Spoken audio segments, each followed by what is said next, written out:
मला समजलेली वटपौर्णिमा, वर्षानुवर्षे चालत आलेली परंपरा, नवरा बायकोतील प्रेमाचा आणि तेच प्रेम टिकवून ठेवण्याच्या प्रयत्नाचा सण.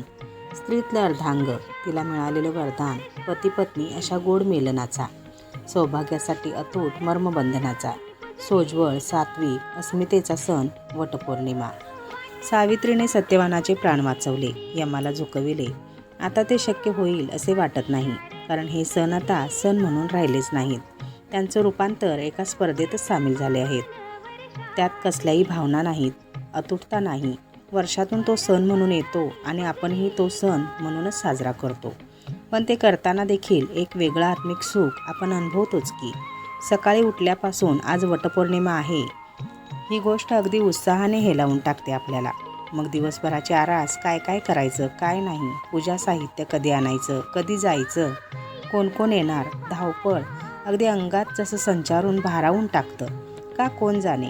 दररोज रागराग करत आपण त्याच्यासोबत राहण्याचं एक वेगळं सुख प्राप्त करतो. अगदी त्याच्याशिवाय आपण काहीच नाही. केसातल्या गजऱ्यापासून ते पायातल्या जोडवीपर्यंत मनाचा कोपरान कोपरा पतिप्रेमाच्या वर्षावानी न्हावून जातो. आणि तेवढ्याच क्षणात आपण सगळं विसरून त्यांच्या जन्मोजन्मीची साथ अशीच मिळावी ही प्रार्थना आपण अगदी मनापासून करतो, हो ना?